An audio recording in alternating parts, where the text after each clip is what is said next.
वाहेगुरु दा खालसा वाहेगुरु दी फतेह।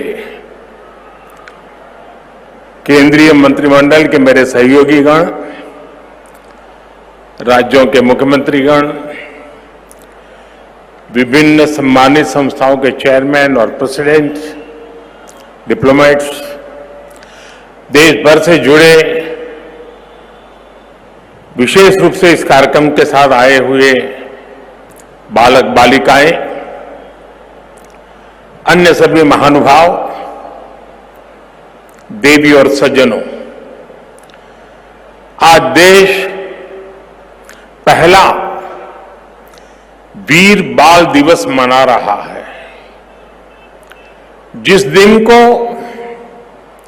जिस बलिदान को हम पीढ़ियों से याद करते आए हैं, आज एक राष्ट्र के रूप में उसे एकजुट नमन करने के लिए एक नई शुरुआत हुई है। शहीदी सप्ताह और ये वीर बाल दिवस हमारी सिख परंपरा के लिए भावों से भरा जरूर है, लेकिन इससे आकाश जैसी अनंत प्रेरणाएं भी जुड़ी है। वीर बाल दिवस हमें याद दिलाएगा कि शौर्य की पराकाष्ठा के समय कम आयु मायने नहीं रखती। वीर बाल दिवस हमें याद दिलाएगा कि 10 गुरुओं का योगदान क्या है, देश के स्वाभिमान के लिए सिख परंपरा का बलिदान क्या है। वीर बाल दिवस हमें बताएगा कि भारत क्या है, भारत की पहचान क्या है। हर साल वीर बाल दिवस का ये पुण्य अवसर हमें अपने अतीत को पहचानने और आने वाले भविष्य का निर्माण करने की प्रेरणा देगा। भारत की युवा पीढ़ी का सामर्थ्य क्या है, भारत की युवा पीढ़ी ने कैसे अतीत में देश की रक्षा की है, मानवता के कितने घोर प्रघोर अंधकारों से हमारी युवा पीढ़ी ने भारत को बाहर निकाला है। वीर बाल दिवस आने वाले दशकों और सदियों के लिए ये उद्घोष करेगा। मैं आज इस अवसर पर वीर साहिबजादों के चरणों में नमन करते हुए उन्हें कृतज्ञ श्रद्धांजलि अर्पित करता हूं। इसे मैं अपनी सरकार का सौभाग्य मानता हूं कि उसे आज 26 दिसंबर के दिन को वीर बाल दिवस के तौर पर घोषित करने का मौका मिला। मैं पिता दशमेश गुरु गोविंद सिंह जी और सभी गुरुओं के चरणों में भी भक्ति भाव से प्रणाम करता हूं। मैं मातृशक्ति की प्रतीक माता गुजरी के चरणों में भी अपना शीश झुकाता हूं। साथियों, विश्व का हजारों वर्षों का इतिहास क्रूरता के एक से एक खौफनाक अध्यायों से भरा है। इतिहास से लेकर किंवदंतियों तक हर क्रूर चेहरे के सामने महानायकों और महानायिकाओं के भी एक से एक महान चरित्र रहे हैं। लेकिन ये भी सच है कि चमकौर और सरहिंद के युद्ध में जो कुछ हुआ वो भूतो न भविष्यति था। ये अतीत हजारों वर्ष पुराना नहीं है कि समय के पहियों ने उसकी रेखाओं को धुंधला कर दिया।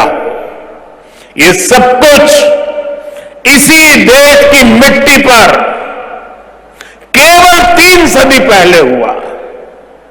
एक और धार्मिक कट्टरता, और उस कट्टरता में अंधी इतनी बड़ी मुगल सल्तनत। दूसरी ओर ज्ञान और तपस्या में तपे हुए हमारे गुरु, भारत के प्राचीन मानवीय मूल्यों को जीने वाली परंपरा। एक और आतंक की पराकाष्ठा, तो दूसरी ओर अध्यात्म का शीर्ष। एक और मजहबी उन्माद, तो दूसरी ओर सब में ईश्वर देखने वाली उदारता। और इस सब के बीच एक और लाखों की फौज, और दूसरी ओर अकेले होकर भी निडर खड़े गुरु के वीर साहबजादे। ये वीर साहबजादे किसी धमकी से डरे नहीं, किसी के सामने झुके नहीं। जोरावर सिंह साहब और फतेह सिंह साहब दोनों को दीवार में जिंदा चुनवा दिया गया। एक और नृशंसता ने अपनी सभी सीमाएं तोड़ दी, तो दूसरी ओर धैर्य, शौर्य, पराक्रम के वीर सभी प्रतिमान टूट गए। साहिबजादा अजीत सिंह और साहिबजादा जुझार सिंह ने भी बहादुरी की वो मिसाल कायम की जो सदियों को प्रेरणा दे रही है। भाइयों और बहनों, जिस देश की विरासत ऐसी हो, जिसका इतिहास ऐसा हो, उसमें स्वाभाविक रूप से स्वाभिमान और आत्मविश्वास कूट कूट कर भरा होना चाहिए। लेकिन दुर्भाग्य से हमें इतिहास के नाम पर वो गढ़े हुए नैरेटिव बताए और पढ़ाए जाते रहे, जिनसे हमारे भीतर हीन भावना पैदा हो। बावजूद इसके हमारे समाज ने, हमारी परंपराओं ने इन गौरव गाथाओं को जीवंत रखा। साथियों, अगर हमें भारत को भविष्य में सफलता के शिखरों तक ले जाना है, तो हमें अतीत के संकुचित नजरियों से भी आजाद होना पड़ेगा। इसलिए आजादी के अमृतकाल में देश ने गुलामी की मानसिकता के मुक्ति का प्रण फूंका है। वीर बाल दिवस देश के उन पंच प्राणों के लिए प्राणवायु की तरह है। साथियों, इतनी कम उम्र में साहबजादों के इस बलिदान में हमारे लिए एक और बड़ा उपदेश छिपा हुआ है। आप उस दौर की कल्पना करिए, औरंगजेब के आतंक के खिलाफ, भारत को बदलने के उसके मंसूबों के खिलाफ गुरु गोविंद सिंह जी पहाड़ की तरह खड़े थे। लेकिन जोरावर सिंह साहब और फतेह सिंह साहब जैसे कम उम्र के बालकों से औरंगजेब और उसकी सल्तनत की क्या दुश्मनी हो सकती थी। दो निर्दोष बालकों को दीवार में जिंदा चुनवाने जैसी दरिंदगी क्यों की गई? वो इसलिए क्योंकि औरंगजेब और उसके लोग गुरु गोविंद सिंह के बच्चों का धर्म तलवार के दम पर बदलना चाहते थे। जिस समाज में, जिस राष्ट्र में उसकी नई पीढ़ी जोर जुल्म के आगे घुटने टेक देती है, उसका आत्मविश्वास और भविष्य अपने आप बन जाता है। लेकिन भारत के वो बेटे, वो वीर बालक मौत से भी नहीं घबराए। वो दीवार में जिंदा चुन गए, लेकिन उन्होंने उन आतताई मंसूबों को हमेशा के लिए दफन कर दिया। यही किसी भी राष्ट्र के समर्थ युवा का सामर्थ्य होता है। युवा अपने साहस से समय की धारा को हमेशा के लिए मोड़ देता है। इसी संकल्प शक्ति के साथ आज भारत की युवा पीढ़ी भी देश को नई ऊंचाई पर ले जाने के लिए निकल पड़ी है। और इसलिए अब 26 दिसंबर को वीर बाल दिवस की भूमिका और भी अहम हो गई है। साथियों, सिख गुरु परंपरा केवल आस्था और आध्यात्म की परंपरा नहीं है, ये एक भारत श्रेष्ठ भारत के विचार का भी प्रेरणा पुंज है। हमारे पवित्र गुरु ग्रंथ साहब से बड़ा इसका उदाहरण और क्या हो सकता है। इसमें सिख गुरुओं के साथ साथ भारत के अलग अलग कोणों से 15 संतों और 14 रचनाकारों की वाणी समाहित है। इसी तरह आप गुरु गोविंद सिंह जी की जीवन यात्रा को भी देखिए। उनका जन्म पूर्वी भारत में पटना में हुआ। उनका कार्यक्षेत्र उत्तर पश्चिमी भारत के पहाड़ी अंचलों में रहा और उनकी जीवन यात्रा महाराष्ट्र में पूरी हुई। गुरु के पंच प्यारे भी देश के अलग अलग हिस्सों से थे। और मुझे तो गर्व है कि पहले पंच प्यारों में एक उस धरती से भी था, द्वारिका से, गुजरात से, जहां मुझे जन्म लेने का सौभाग्य मिला है। व्यक्ति से बड़ा विचार, विचार से बड़ा राष्ट्र, राष्ट्र प्रथम का ये मंत्र गुरु गोविंद सिंह जी का अटल संकल्प था। जब वो बालक थे तो ये प्रश्न आया कि राष्ट्र धर्म की रक्षा के लिए बड़ी बलिदान की जरूरत है। उन्होंने अपने पिता से कहा कि आपसे महान आज कौन है, ये बलिदान आप दीजिए। जब वो पिता बने तो उसी तत्परता से उन्होंने अपने बेटों को भी राष्ट्र धर्म के लिए बलिदान करने में संकोच नहीं किया। जब उनके बेटों का बलिदान हुआ तो उन्होंने अपनी संगत को देखकर कहा, 4 मुए तो क्या हुआ, जीवत कई हजार। अर्थात मेरे 4 बेटे मर गए तो क्या हुआ, संगत के कई हजार साथी, हजारों देशवासी मेरे बेटे ही है। देश प्रथम, नेशन फर्स्ट को सर्वोपरि रखने की ये परंपरा हमारे लिए बहुत बड़ी प्रेरणा है। इस परंपरा को सशक्त करने की जिम्मेदारी आज हमारे कंधों पर है। साथियों, भारत की भावी पीढ़ी कैसी होगी, ये इस बात पर भी निर्भर करता है वो किससे प्रेरणा ले रही है। भारत की भावी पीढ़ी के लिए प्रेरणा का हर स्रोत इसी धरती पर है।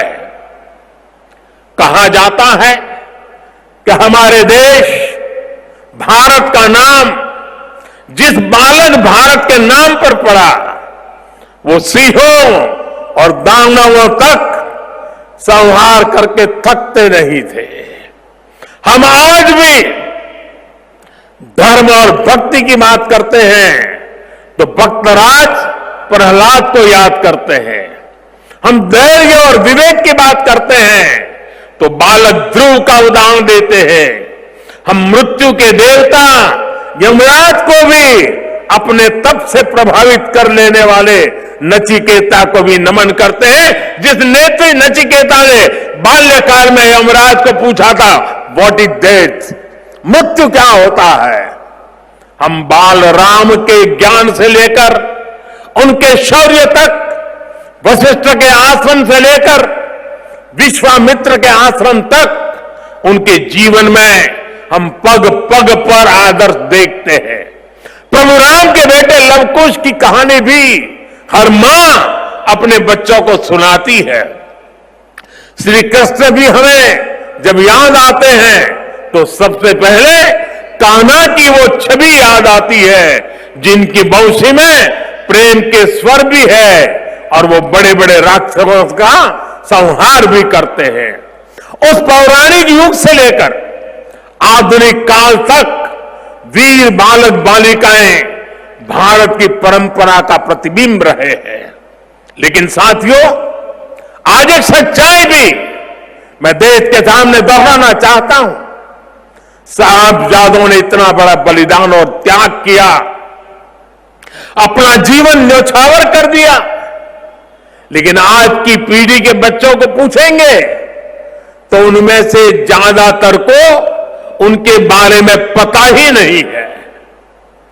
दुनिया के किसी देश में ऐसा नहीं होता है कि इतनी बड़ी शौर्य गाथा को इस तरह भुला दिया जाए।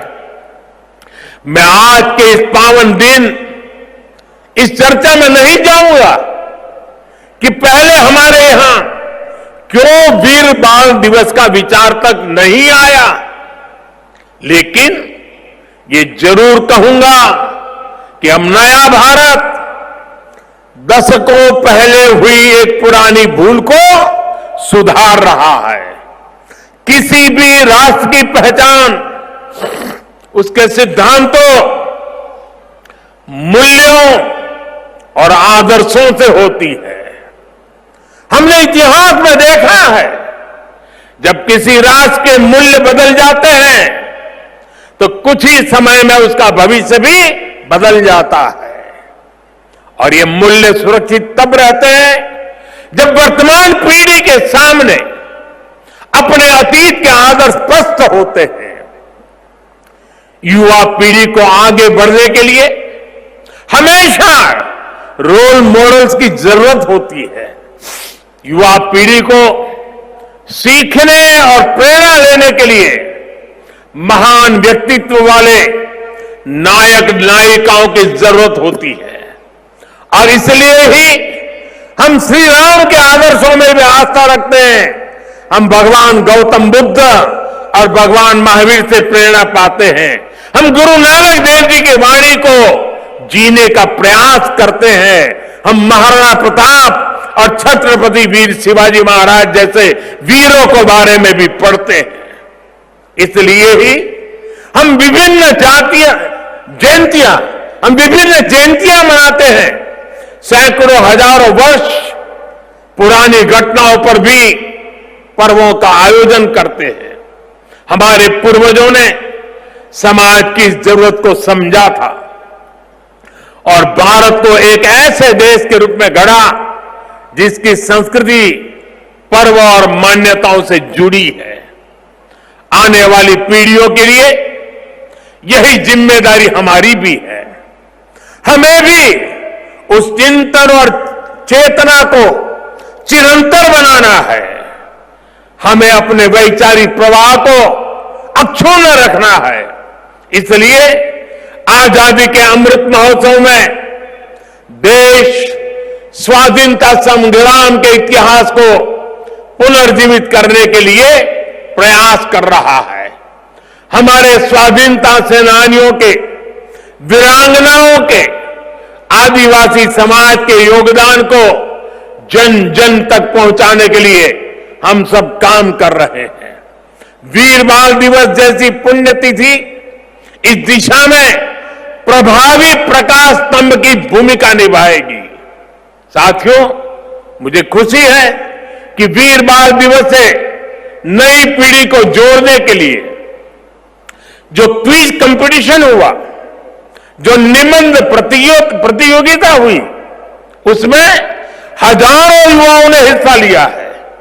जम्मू कश्मीर हो, दक्षिण में पुडुचेरी हो, पूरब में नागालैंड हो, पश्चिम में राजस्थान हो, देश का कोई कोना ऐसा नहीं है जहां के बच्चों ने इस प्रतियोगिता में हिस्सा लेकर के साहबजादों के जीवन के विषय में जानकारी न ली हो, निबंध न लिखा हो।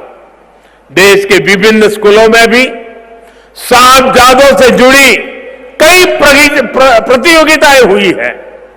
वो दिन दूर नहीं जब केरला के बच्चों को वीर साहिबजादों के बारे में पता होगा, नॉर्थ ईस्ट के बच्चों को वीर साहिबजादों के बारे में पता होगा। साथियों, हमें साथ मिलकर वीर बाल दिवस के संदेश को देश के कोने कोने तक लेकर जाना है।